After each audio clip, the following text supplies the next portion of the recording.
আসসালামু আলাইকুম। এই মুহূর্তে আমাদের মধ্যে যুক্ত রয়েছেন সুনামগঞ্জ জেলা বিএনপির স্বাক্ষর ক্ষমতা পাওয়ার পর অ্যাডভোকেট জনাব আব্দুল হক।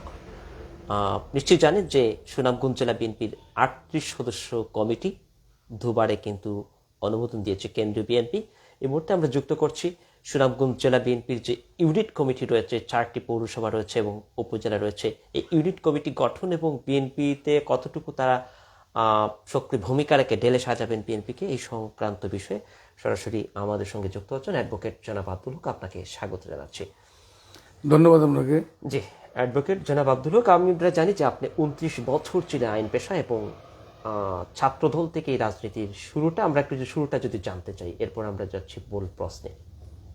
ধন্যবাদ আপনাকে। আমি আমার প্রশ্নের উত্তরের আগে আমি আমার অন্তঃস্থল থেকে ধন্যবাদ জানাতে চাই রাজনীতির মহানায়ক বাংলাদেশ জাতীয়তাবাদী দলের ভারপ্রাপ্ত চেয়ারম্যান জনাব তারেক রহমান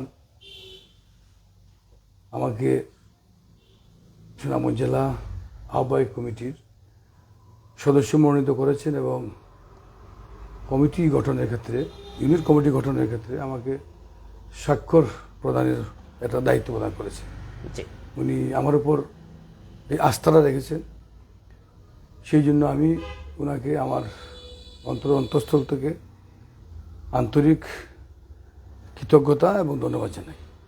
আপনি যে প্রশ্নটা করেছেন, আমি 1984 ইংলিশ যখন সুনামগঞ্জ সরকারি কলেজে ভর্তি হই, তখন আপনি জানেন যে আমাদের শহীদ প্রেসিডেন্ট জিয়াউর রহমানকে শাহাদাত বরণ করার পর বিএনপি বিধ্বস্ত ছিল, কেন্দ্র কিংবা জেলাতে কোনো কমিটি ছিল না। আমি কলেজে ঢুকে যখন দেখলাম যে ছাত্রদল প্রায় নাই অবস্থায়, তখন সেই মুহূর্তে স্কুল এবং কলেজের মিলে আমরা একটা কমিটি দাঁড় করেছি। যে কমিটিতে, জেলা কমিটিতে আমি ভাইস প্রেসিডেন্ট ছিলাম, আর নাদের আহমদ আসিল সেক্রেটারি, আমার এক ফ্রেন্ড ইকবাল হোসেন ছিল, তাকে সভাপতি করি। এরপর ছাত্রদল থেকে আপনি তখন থেকে আমি এই ছাত্রদলটাতে, তখন থেকে আমরা সুনামগঞ্জ, তখন থেকে আবার বিধ্বস্ত অবস্থা থেকে আমরা নিয়ে আসছি একটা পর্যায়ে। তৎপরবর্তীতে আমি ঢাকা বিশ্ববিদ্যালয়ে ভর্তি হই।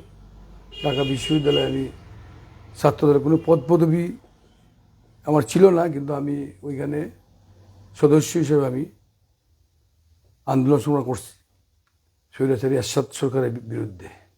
91-এ যখন নির্বাচন আসলো এবং 90-এর গণ অভ্যুত্থানে আমি সরাসরি অংশগ্রহণ করছি ঢাকা বিশ্ববিদ্যালয়ে, আমানুল্লাহ আমান সহ ওনাদের নেতৃত্বে। পরে এই নির্বাচনে আমি যখন আসলাম 91-এ, আমি প্রার্থীর পক্ষে আমার এলাকায় আমি প্রতিটা মিটিংয়ে আমি অংশগ্রহণ করেছি। তখন থেকে আমি সরাসরি বিএনপিতে চলে আসছি, যুবদলে যাওয়ার আর সুযোগ হয়নি। বিএনপিতে আমি প্রথমে জেলা কমিটিতে আইন বিষয়ক সম্পাদক দায়িত্ব পালন করেছি, পরবর্তীতে মানবাধিকার বিষয়ক সম্পাদক, তৎপরবর্তীতে আমি সদ্য বিলুপ্ত যে জেলা কমিটি ছিল, ওই কমিটি আমি সহসভাপতি দায়িত্ব পালন করেছি। অর্থাৎ গেলে 4 নভেম্বর যে কমিটি ছিল, সেই কমিটি বিলুপ্তি পর্যন্ত আপনি সহসভাপতি ছিলেন। বর্তমানে আপনি 38 জনের যে কমিটি, সেই কমিটির দায়িত্ব পেয়েছেন। তো স্বাক্ষর ক্ষমতা সম্পন্ন দায়িত্ব পেয়েছেন আপনি। জনাব কলিমুদ্দিন আহমদ মিলন, তিনি আহ্বায়ক রয়েছেন। তো এই যে 16টি ইউনিট কমিটি, সেই ইউনিট কমিটি গঠন বা চূড়ান্ত অনুমোদনের ক্ষেত্রে আপনাদের দুজনের স্বাক্ষরই কি যথেষ্ট, না অন্য কোনো কারোর স্বাক্ষর এখানে প্রয়োজন মনে করেন? কমিটির ভীতি কি বলছে? আপনি ভালো বলেছেন, স্বাক্ষর আমাদের দুজনের, কিন্তু আমরা 38 সদস্য বিশিষ্ট আহ্বায়ক কমিটি, আমরা সবাইকে নিয়ে প্রত্যেকটা ইউনিটে যারা নেতৃত্বে আসার জন্য আবেদন করেছে, ইতিমধ্যে আবেদনপত্র আমি জানেন সংগ্রহ করা হয়েছে, আমরা এগুলো যাচাই বাছাই করব। যারা বিগত 16 বছর মামলা হামলায় জড়িত হয়ে আন্দোলন সংগ্রাম করেছে, মাঠে থেকেছে, আমরা এগুলার প্রমাণসহ, ডকুমেন্টারি প্রমাণসহ আমরা দেখব এবং আমরা সবাইকে নিয়ে একসাথে আমরা যাচাই বাছাই করে আমরা কমিটি বিষয়ে আমরা সিদ্ধান্ত নেব জি। এবং একটু ছোট তথ্যগুলো শুধু আমরা প্রশ্ন রাখতে দিতে চাই যে আমরা দেখেছি যে বিভিন্ন ইউনিট কমিটি রয়েছে, উপজেলা রয়েছে, পৌরসভা রয়েছে, সেসব জায়গা থেকে কিন্তু আপনারা সিভি সংগ্রহ করেছেন।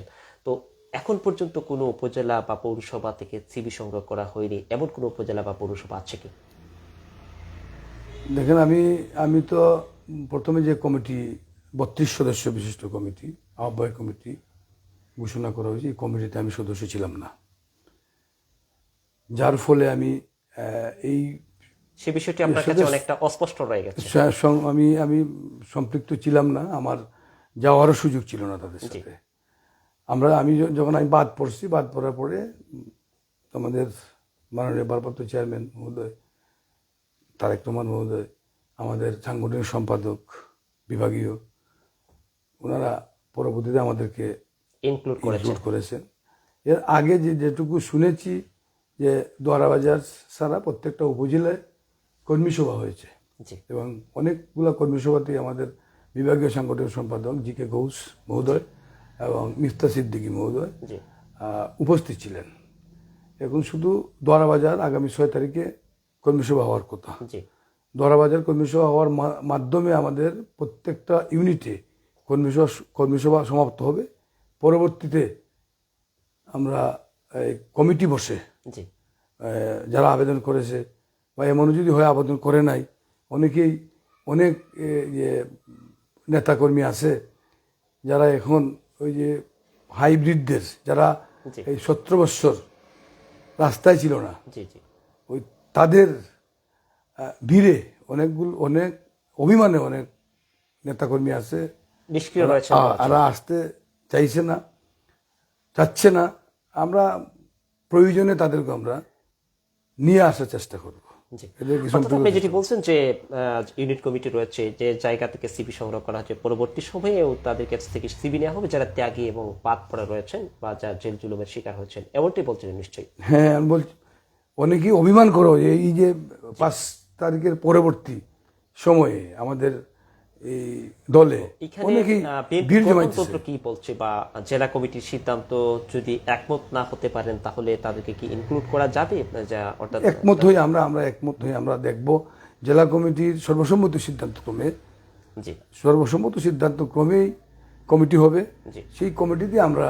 এখানে অনেকের কিন্তু অভিযোগ রয়েছে বা অভিযোগ তাকে আমরা দেখেছি রাজনৈতিক দলসমূহ যে অনেক সময় কিন্তু হাইব্রিড যারা রয়েছেন, যারা রাজনীতিতে কখনো সক্রিয় ছিলেন না, যখন আওয়ামী লীগ সরকার ক্ষমতায় ছিল অনেকটা নিষ্ক্রিয় ছিলেন বা নিজের ব্যবসা বাণিজ্য নিয়ে ব্যস্ততায় ছিলেন, তারাই কিন্তু আগে সর্বাগ্রে আমরা দেখছি মিছিল মিটিংয়ে বর্তমান সময়ে কিন্তু তারাই কিন্তু এগিয়ে আসছেন এবং অনেকে আপনি যেটি বলছিলেন যে অভিমান করে অনেকেরা কিন্তু আসলে বসে আছেন, কেউ আবার বাদ পড়েছেন।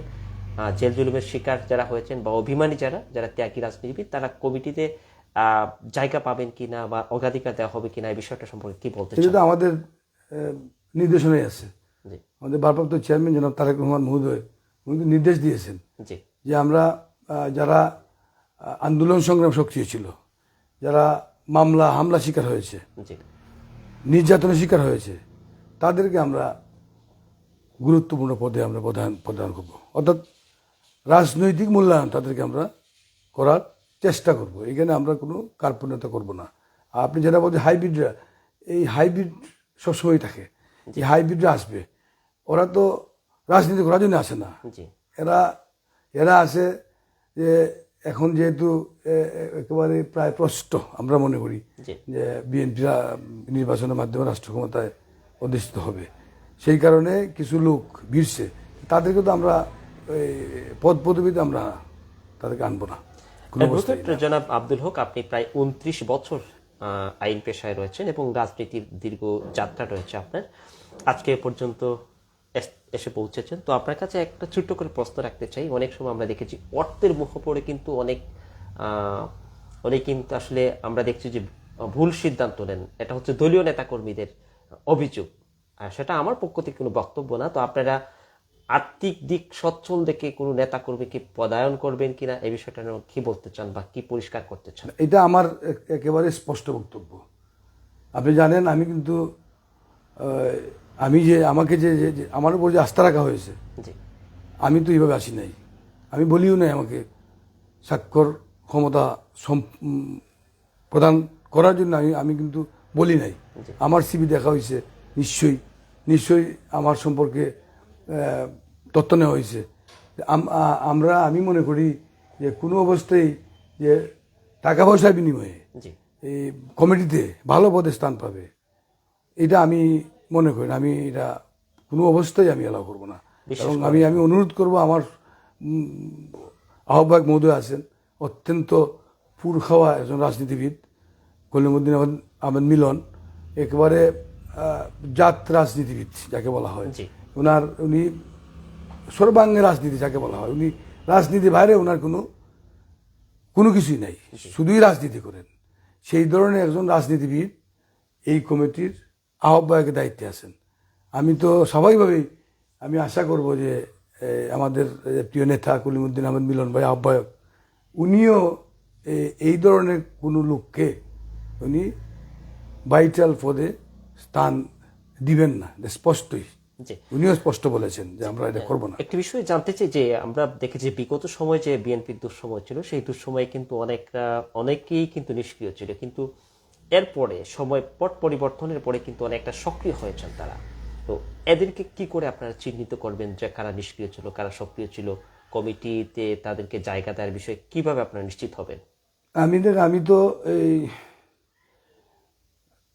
2014, 2018, 2024 তিনটা নির্বাচন, এই তিনটা নির্বাচনের আগেই বিশেষ করে মিথ্যা মামলা, গাইবি মামলা দিয়ে যারা আমাদের নেতাকর্মী আছে তাদেরকে বিভিন্ন মেয়াদে জেলে যেতে হয়েছে, নির্যাতনের শিকার হয়েছে, সর্বশান্ত হয়েছে অনেকেই।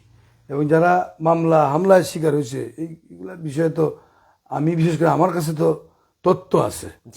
আমি এই তিন মেয়াদেই যাদের বিরুদ্ধে মামলা হয়েছে, এই মামলাগুলো আমি বিশেষ করে পরিচালনা করছি। আমার সাথে আইনজীবী ফোরামের যে সদস্যরা আছে, আরো আইনজীবীরা, তারাও সর্বাত্মক সহযোগিতা করেছে। কেউ আমরা টাকা পয়সাও নেই, আমরা নিজেরা চাঁদা করে 2024 আমরা চাঁদা করছি, আমরা জানেন, চাঁদা করে আমাদের পকেট থেকে আমরা চাঁদা দিয়া কোটির পয়সা পর্যন্ত আমরা নাই। এই ধরনের যারা নির্যাতন শিকার হয়েছে, হামলায় আছে, তাদেরকে তো আমরা মূল্যায়ন করতেই হবে। এই ক্ষেত্রে আমাদের বাছাই করাটা আমি মনে করি কোনো কঠিন হবে না। জি, অ্যাডভোকেট জনাব আব্দুল হক, আমরা দেখেছি যে বৈষম্য বিরোধী ছাত্র আন্দোলন যেটি দেখেছিলাম, সেই আন্দোলনে আপনাদের বিএনপি, ছাত্র দলের, যুব দলের কিংবা অন্যান্য সহযোগী সংগঠন রয়েছে, সেসব সংগঠনের কোনো কর্মী বা নেতা আহত হয়েছিলেন কিনা, এ বিষয়ে কোনো তথ্য আছে কিনা আপনার কাছে? আছে, আমাদের অনেক ছাত্র দলের। সুনির্দিষ্ট কোনো সংখ্যা কি বলতে পারবেন? সুনির্দিষ্ট সংখ্যাটা এই মুহূর্তে সব দলের নাই, এক্স্যাক্টলি বলতে পারবো না, কিন্তু অনেকেই হামলার শিকার হয়েছে, অনেকে আহত হয়েছে, অনেকের শরীরে এখন পর্যন্ত অনেকের স্প্লিন্টার্স আছে। সর্বশেষ 4 তারিখে যে ঘটনা, 4 তারিখে পুলিশ, র্যাব, বিডিআর সহ আওয়ামী লীগ, ছাত্রলীগ, যুবলীগ সহ যৌথভাবে আমাদের ছাত্র জনতা উপর, আমাদের বিএনপি, জামাত, এদের উপর হামলা করছে। তখন আমরা আইনজীবী সদস্যরা, আমরা সবাই কোর্ট থেকে আমরা তাদের সাথে আন্দোলনে আমরা যুক্ত হয়েছিলাম। সেইখানে আমাদের কয়েকজন আইনজীবী, জাতীয়তাবাদী আইনজীবী ফোরামের আমার সভাপতি অ্যাডভোকেট মাসুক আলম সাহেব নিজেও আহত হয়েছেন, ওনার শরীরে ফ্লিন্টার আছে। আমাদের কুষাধ্যক্ষ আইনজীবী ফোরামের উনি, রমজান আলী অ্যাডভোকেট, উনিও আহত হয়েছেন, সহ অসংখ্য নেতাকর্মী ওই দিনই আহত হয়েছে। আমাদের সহযোগী সংগঠনের নানান নেতাকর্মী তারা কিন্তু আহত হয়েছে। বিশেষ করে ওই দিন বিশেষ করে সদরের ওসি খালেদ চৌধুরী আর এসপি ছিল রাজন চৌধুরী, ওনারা নিজে আমাদের একজন কর্মীকে বন্দুক ঠেকিয়ে, অস্ত্র ঠেকিয়ে পায়ের মধ্যে গুলি করেছে। সরাগুলিতে করছে, তাকে ধরে নিয়ে গুলি করেছে। ওই দিনের ঘটনা তো মামলাও করছি আমি, আপনারা জানেন, মামলা করছি। আমরা আরেকটা প্রশ্ন রাখতে চাই যে এই যে আপনারা দীর্ঘদিন ক্ষমতায় ছিলেন না, অপোজিট পার্টি ক্ষমতায় ছিল, এই সময় পর্যন্ত কতজন নেতা কর্মী আপনাদের জেল জুলুমের শিকার হয়েছেন সুনির্দিষ্ট কোনো সংখ্যা আছে কিনা আপনাদের কাছে, উপজেলা পর্যায়ে কিংবা জেলা পর্যায়ে এমন কোনো তালিকা আছে কিনা বা সুনির্দিষ্ট সংখ্যা আছে কিনা? আছে সুনির্দিষ্ট সংখ্যা, এক্স্যাক্টলি দ্বারের কাছে বলতে পারবো, কিন্তু এই মুহূর্তে আমি বলতে পারবো না, কারণ আনুমানিক সংখ্যা যদি আমাকে যদি আগে বলতেন তাহলে আমি আমার নিকট ছিল, আর আমি তো এগুলা 14 সাল থেকে 14 সাল 18 সাল 24 সালে এগুলো আমার কাছে ছিল। আমরা আনুমানিক তো কয়েক হাজার নেতাকর্মী আহত হয়েছে এবং হাজার হাজার নেতাকর্মী মিথ্যা মামলায় জেলে গেছে, এগুলার তথ্য আছে আমাদের কাছে। তথ্যগুলা অলরেডি পাঠিয়ে দিয়েছে। কমিটি আপনি রয়েছেন স্বাক্ষর ক্ষমতা সম্পন্ন একজন ব্যক্তি এবং জনাব কলিমুদ্দিন আহমদ মিলন তিনি আহ্বায়ক হিসেবে রয়েছেন। 38 সদস্যের এই কমিটিকে কি নির্দেশনা দেওয়া আছে যে আপনারা যে ইউনিট কমিটিগুলো গঠন করবেন কতদিনের মধ্যে করবেন এবং কতদিনের মধ্যে করা সম্ভব হবে, কি বলতে চান উত্তরে? প্রথমেই যে কমিটি ঘোষণা করার পরে বলা হয়েছিল 90 দিনের মধ্যে আমরা এই কার্যক্রম শেষ করতে হবে, এটা নির্দেশনা ছিল, জি এখনো আছে। এবং আমাদের যে বিভাগীয় সাংগঠনিক সম্পাদক আপনি জানেন, উনি অত্যন্ত নির্যাতিত নেতা, উনি নিজেই নির্যাতিত নেতা, উনি বারবার কারাবরণ করেছেন, জি.কে. ঘোষ।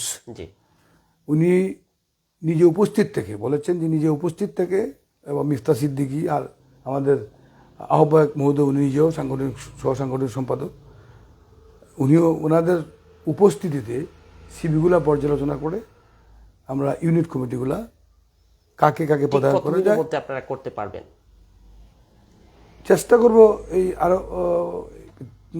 দোয়ারা বাজারের আমাদের কর্মী সম্মেলনটা শেষ হওয়ার পরেই আমরা এই বিষয়ে আমরা বসে যাব, তাড়াতাড়ি যত তাড়াতাড়ি পারি আমরা সিদ্ধান্ত নেব।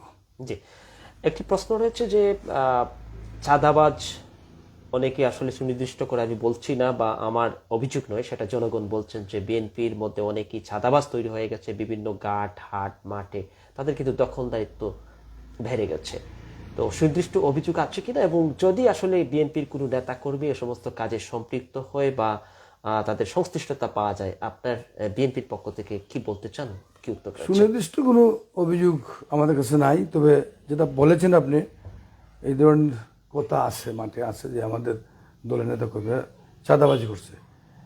আমাদের মাননীয় ভারপ্রাপ্ত চেয়ারম্যান জনাব তারেক রহমান মহোদয় আপনি কিছুদিন আগেই পরিষ্কার বলেছেন যে আমাদের দলের হোক, আমাদের দলে যদি কেউ চাঁদাবাজি করে সুনির্দিষ্ট অভিযোগ পাওয়া যায়, প্রমাণিত হয়, তাকে পুলিশে ধরিয়ে দেন। সরাসরি নির্দেশ দেওয়া হয়েছে তাকে পুলিশে ধরিয়ে দেন। আমরা যদি এই ধরনের কোনো অভিযোগ পাই, প্রমাণ পাই, তাহলে আমরা নিজেরাই এদেরকে পুলিশে ধরিয়ে দেব, কোনো ছাড় নাই, চাঁদাবাজের কোনো ছাড় নাই। দর্শক, আমরা যুক্ত ছিলাম সুনামগঞ্জ জেলা বিএনপির যে 38 সদস্যের একটি কমিটি রয়েছে, সেই কমিটিতে আপনারা নিশ্চয়ই জানেন যে 32 সদস্যের কমিটি ছিল। গেল 4 নভেম্বর কিন্তু বিএনপির যে মূল কমিটি সেটি ভেঙে দেওয়া হয়, এরপর কিন্তু এই আহ্বায়ক কমিটি করা হয়। পরবর্তীতে সম্প্রতি বিএনপির যে কেন্দ্রীয় নেতা যে জনাব রুহুল কবির রিজভী স্বাক্ষরিত কিন্তু 6 জনকে ইনক্লুড করা হয়, তিনিও একজন অ্যাডভোকেট জনাব আব্দুল হক। এই 38 সদস্যের কমিটিতে তিনি আজকে যেটি বললেন যে বিএনপির যে আগামীতে ইউনিট কমিটিগুলো খুব শীঘ্রই তারা করবেন এবং তাদের যে দলীয় ফোরাম রয়েছে সেই ফোরামে বৈঠক করে তারা কিন্তু সেগুলো সিদ্ধান্ত নেবে। যেমন অ্যাডভোকেট আব্দুল হক, আমরা শেষ করতে যাচ্ছি, একেবারে শেষ প্রশ্ন, যারা বিএনপির সহযোগী সংগঠনে যারা রয়েছেন, এখনো পর্যন্ত অনেকগুলো কমিটি আমরা দেখেছি যে উপজেলা পর্যায়ে বা উপজেলা পর্যায় থেকে শুরু করে ওয়ার্ড ইউনিয়ন পর্যায়ে কিন্তু এখানে কিন্তু তাদের অ্যাক্টিভিটি বা তাদের যে কার্যক্রম একেবারেই কিন্তু চুকে পড়ার মতো নেই বললেই চলে। তো এই বিষয়টা সম্পর্কে আপনি কি বলতে চান?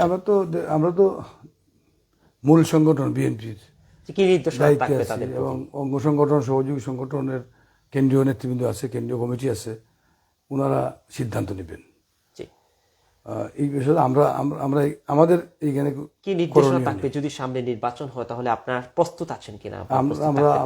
আমরা নির্বাচনের জন্য প্রস্তুত, এবং এখনো নির্বাচনের প্রস্তুত হওয়ার জন্য আমাদের নির্দেশনা আছে। আমরা ছাত্রদল, যুবদল সহ সহযোগী সংগঠন বিএনপি সহ সবাইকে নির্দেশ দেওয়া হয়েছে নির্বাচনের প্রস্তুতি নেওয়ার জন্য, জনগণের পাশে থেকে জনগণের আস্থা অর্জন করার জন্য। জনগণের ভিতরে ঢুকতে হবে, জনগণকে জোর করে না, জনগণকে সহযোগিতা করে, জনগণের সমর্থন আমাদেরকে আদায় করার জন্য নির্দেশনা আছে, আমাদের কেন্দ্র থেকে নির্দেশনা আছে। আমরা এইভাবেই কাজ করে যাচ্ছি। জি দর্শক, লাইভটি এই পর্যায়ে শেষ করতে যাচ্ছি। নিশ্চয়ই যারা ভিডিওটি দেখছেন, পরবর্তীতে আমরা বিএনপির অন্য কোনো দায়িত্বশীল ব্যক্তির সঙ্গে সরাসরি মুখোমুখি হব। তো বলার আগে আমরা একটু অতিথি যিনি রয়েছেন কি বলতে চান, সবশেষ বক্তব্য আমরা কিছুক্ষণের মধ্যেই আমাদের এই অনুষ্ঠান শেষ করতে আমি ধন্যবাদ আপনাকে। সব শেষে আমি যেটা বলতে চাই যে আমাদের কেন্দ্রীয় সংসদ, বিশেষ করে আমাদের ভারপ্রাপ্ত চেয়ারম্যান জনাব তারেক রহমান মহোদয় এই বিএনপিকে প্রবাসে থেকেও যেভাবে নেতৃত্ব দিয়ে সুদৃঢ় অবস্থায় দাঁড় করিয়েছেন, ভিত্তি অনেক সুদৃঢ় শক্ত ভিত্তি দাঁড় করিয়েছেন, আর আমাদের উপর যে আস্থাটা রেখেছেন, আমরা এই ওনাদের আস্থার প্রতি সম্মান দেখিয়ে আমরা ত্যাগী নেতাকর্মীদের দিয়ে, যারা রাজনীতি করে বিশেষ করে তাদেরকে দিয়ে আমরা কমিটি গঠন করে সুনামগঞ্জ জেলা বিএনপিকে ঐক্যবদ্ধভাবে জি, আমরা শক্ত একটা অবস্থানে নিয়ে যাওয়ার জন্য চেষ্টা করব।